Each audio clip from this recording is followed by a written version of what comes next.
napansin nyo, hindi humihinto ang agos ng sabaw ng lubi na ito. Dahil ito sa hiwaga na sinasabi ko sa inyo. At tingnan nyo guys, napakarami na ng sabaw na naipon sa loob ng timba. At nang dahil lang sa isang niyog. Dito sa aming lugar, merong kakaibang puno. Hindi lang basta puno, kundi puno na mahiwaga. Dahil nung unang panahon, itinanim ito ng aking lolo. At bago niya pa ito itinanim, merong matanda na nagpakita sa kanya. At ang ginawa ng matanda, meron siyang inilabas na kulay itim sa kanyang bibig at binigay sa aking lolo. At ang sabi niya sa aking lolo, dapat niya daw itong itanom. Dahil pwedeng magdala ito ng swerte sa kanyang buhay. At yun, walang ibang ginawa ng aking lolo. Kinuha niya ang itim na bato na inilabas ng matanda sa kanyang bibig. At mga ilang segundo ay nawala ang matanda. Wala siyang ibang ginawa kundi sundin ang payo ng matanda. Ang sabi-sabi ng mga tiguang, dito daw mismo pumunta ang aking lolo at itinanom ang itim na bato doon sa parte na yun. At walang ibang tumubo dito kundi ang mahiwagang puno. At gusto nyo ba ito makita? Tingnan nyo. Ito ay hindi basta-basta puno. Puno ng mahiwaga. Kung makikita nyo, isang simpleng niyog. Pero wag ka dahil ibang niyog ang masasaksihan mo. At bago ko ipaliwanag sa inyo, mas mabuting kukuha ko ng isa para malaman nyo ang katotohanan. Marami nang sumubok ng makyat dito.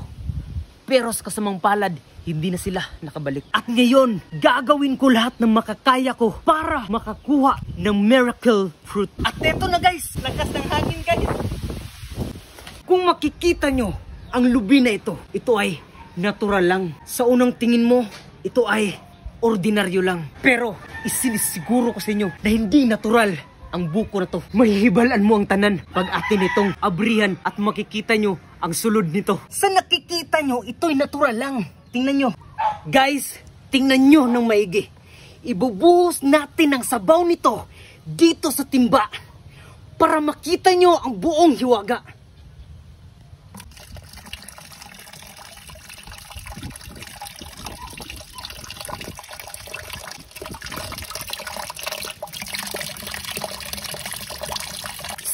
Pansin nyo, hindi humihinto ang agos ng sabaw ng lubi na ito. Dahil ito sa hiwaga na sinasabi ko sa inyo. Ito'y isang imposible sa inyo, pero ito'y posible. At tingnan nyo guys, napakarami na ng sabaw na naipon sa loob ng timba. At nang dahil lang sa isang niyog.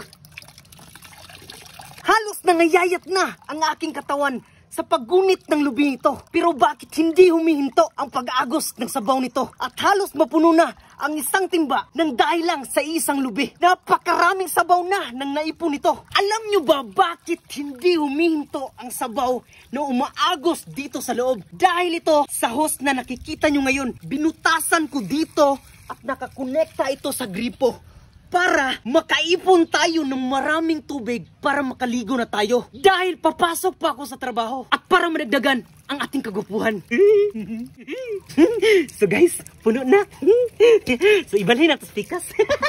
Puno na din. Uy, tabang. Inaanil mo din magsalo ng tubig. Maong, oh mga girls, asa pa mo? Tiri na, sa batanunog. Please kung laki.